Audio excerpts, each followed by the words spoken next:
Good morning, good afternoon, good evening, whatever time of day it is. I do hope it finds you well. My name is John, and I'm an author, and I'm coming here today on yet another Tuesday to talk about things that I'm interested in and/or have influenced me.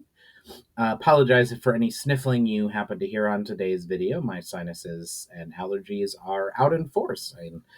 I love the lovely sunlight over here, but otherwise, I would very much like if my sinuses would calm down. All right, so today, what I am coming to talk about here, or want to talk about, is another big influence that I have, and that's had on me, and that is the writings of the late great Sir Terry Pratchett, author of what I'm most familiar with him from. I've read a few of his other things, but is the Discworld series. For any that are not familiar, the Discworld series is a series of 40 odd novels. I don't remember exactly how many, but that take place on a magical world that is a flat disc sitting on the back of four giant elephants, which are themselves standing on top of a giant turtle flying through space, with sun and moon and stuff like that flying around it. It is a world that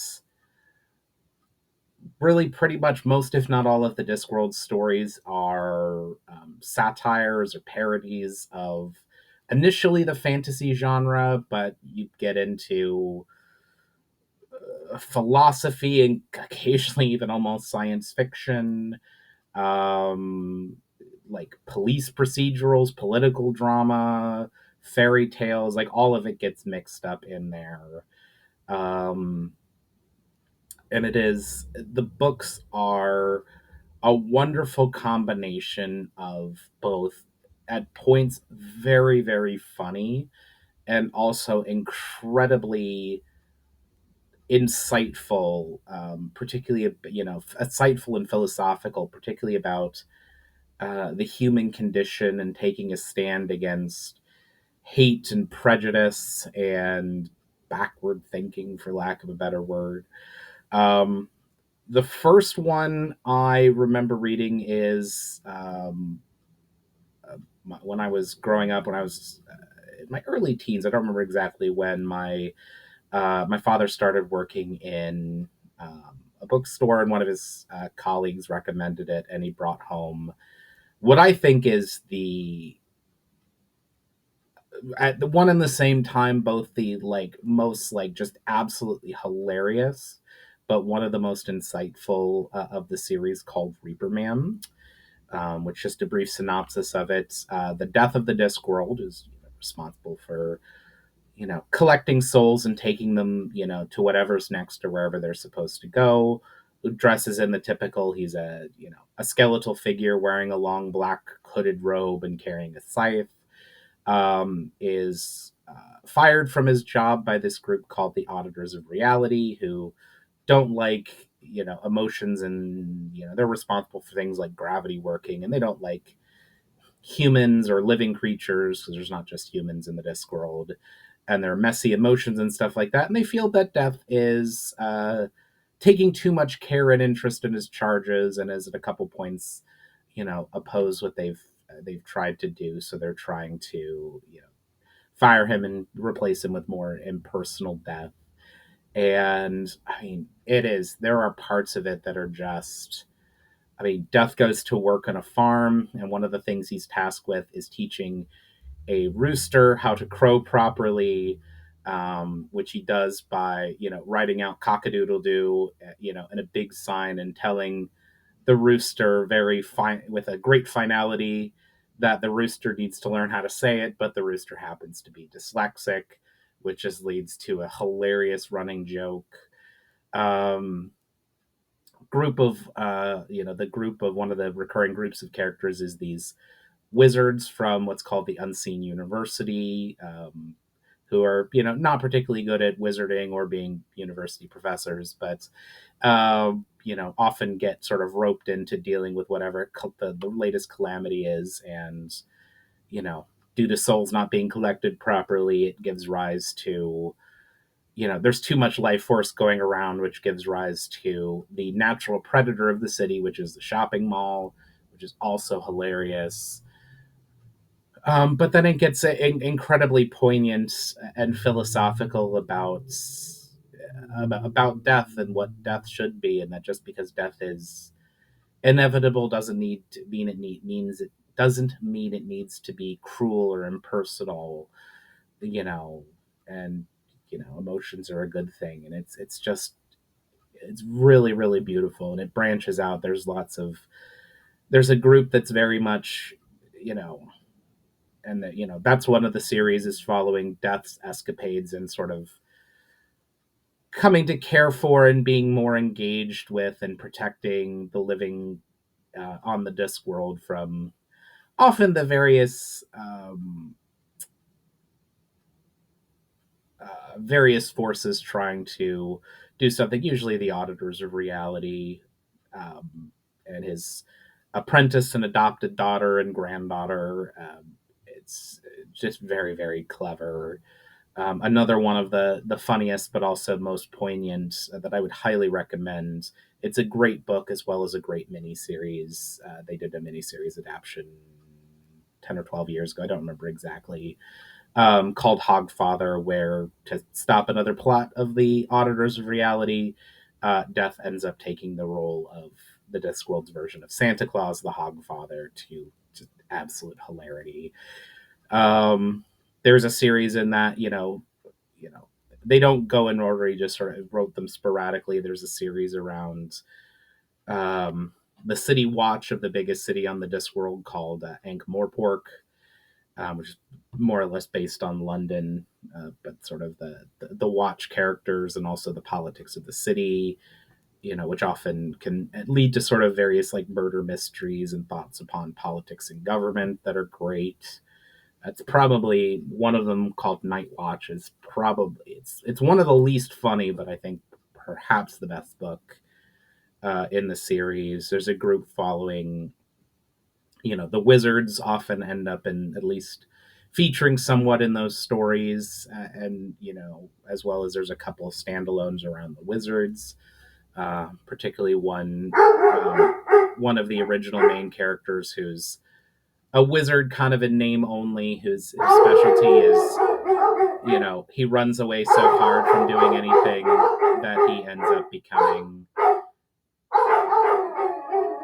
Oh, wait a second for my dogs to stop believing they're part of the fire department.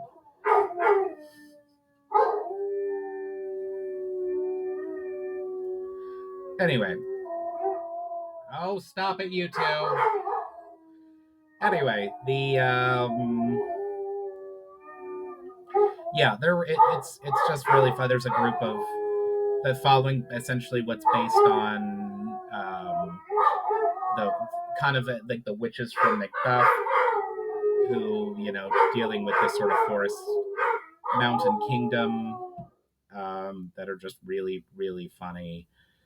Um, you know, really funny and really exciteful. There's one around this guy who ends up, you know this con artist who ends up running both the post office and then the bank of Ankh-Morpork, as well as some standalone stories in there as well. And really just it's just the way it sort of he sort of satirizes and and skewers various genres of literature, and just the way he mixes like the humor but also a very strong, like, philosophical and human focused philosophy that I just love and really enjoy quite a lot of. And you know and it's really, I mean, it's one of the Terry Pratchett's works are, and if knowing things about his life, are one of the great examples of why you know humor doesn't always need to mean silly. I mean, the books are satirical and can be, some of them again, very very funny, but below the humor and the satire is a pretty deep and justified well of anger at injustice and hatred and bigotry and oppression and exploitation that people come across, and that's often what his characters are standing up for, is and trying to undo is oppression and oppressive, hateful, bigoted, whatever forces in the world are taking a stand against them. It's a really, really, really great series. I've read a couple in terms of Terry Pratchett and stuff. I read the first two, and I really need to read the rest of them. It is the science fiction series, starting with The Long Earth, that he wrote with a guy named Stephen Baxter, I think, about sort of these, Earth, and there's discovered a way to move between like basically parallel Earths and sort of traveling and exploring and things that go along with that. The first two were really good on that, and I need to finish the series at some point. And then when I was a senior in high school, a friend of mine introduced me to um, Good Omens, the book he wrote. Sort of again starts off as sort of a satire of the Omen, but turns into, and is really, again, the Good Omens is really very, very funny in points, but again, a very human focused against oppression and hatred and misunderstanding. That, but the book he wrote with Neil Gaiman, which I'll talk about probably next week, because that was my gateway into Neil Gaiman is reading Good Omens, that the two of them wrote together, as well as Hogfather, the miniseries Hogfather. There's a couple other good ones. The Color of Magic and The Light Fantastic were adapted into one miniseries called The Color of Magic, which is the first two novels he wrote, and probably the most. They're still satirical, but probably the most sort of straightforward and serious, or among the more straightforward and serious, as well as Going Postal was a pretty good miniseries, which is an adaptation of um, one of his books. The first of his books around a character named Moist von Lipwig, a con man who's talked into managing the post office of Ankh-Morpork. It's really clever, really funny, um, and kind of makes fun of like the internet and information technology and corporate control and stuff like that. It's really, really good, and the miniseries is pretty good. I know there was a TV show that came out a couple years ago called The Watch, which seems to be loosely based on Terry Pratchett's Watch characters. I don't really know a lot about it, and I haven't watched it. I should check it out at some points. And then there's that Neil Gaiman worked on, sort of as a fulfilling a last wish of Terry Pratchett before he passed away far too soon of a form of Alzheimer's. To make a TV adaptation of any series adaptation of Good Omens, which it's on Amazon Prime. I highly, highly, highly recommend it. It stars David Tennant and Michael Sheen as the demon and angel who have lived on Earth most of its existence and rather like living here, and decide they want to stop the apocalypse over the objections of both of their head offices. And it's the first season is a really great adaptation of the book, and the second there's a second series that's sort of based on, I think, some notes that over the years, Neil Gaiman and Terry Pratchett sort of played with some ideas of doing a sequel that never really came to fruition. It's based on some of those, and I think they're working on a third season right now. And it's tremendously clever and funny and well done. I highly, highly recommend it. I mean, whether you're a fan of Terry Pratchett or Neil Gaiman or good acting and storytelling, or just David Tennant and Michael Sheen, the two of them are absolutely a phenomenally cast and a delight. They're absolutely perfect for the roles of Crowley and Aziraphale. I highly recommend it, but that's really a lot of. I mean, I got into it because it's when I was a kid, it's a funny fantasy story, but really just I really really love sort of the philosophy and passion and humanity that Terry Pratchett brings to his work, and that's really what I sort of have in mind for a lot of my minds. My fantasy works are not satirical, but sort of that same philosophy, throughout of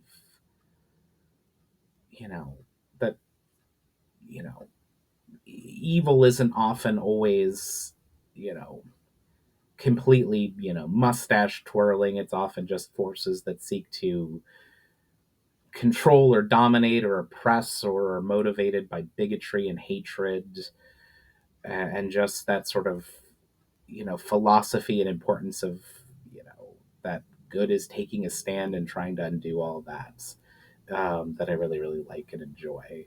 um, I would strongly strongly recommend anyone who likes fantasy, who likes satire, who just likes humor, good storytelling, to check out the Discworld series.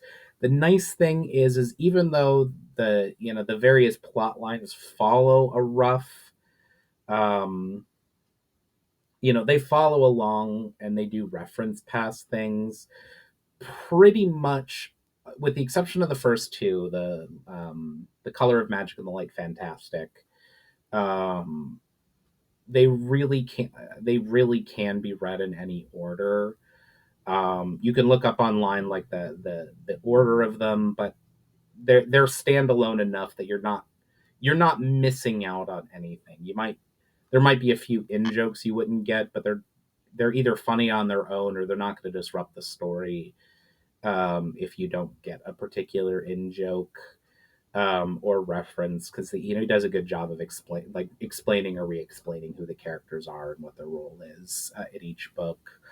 If you like funny, either Reaper Man or Hogfather would be good ones to start with, because they're both very very funny and really give a great idea of Pratchett's sort of philosophy or life view and sort of a lot of the themes of the book. If you want more serious, again, they can be really funny, but if you want some of the more serious ones, the Watch series is really good. It starts with guards, I think.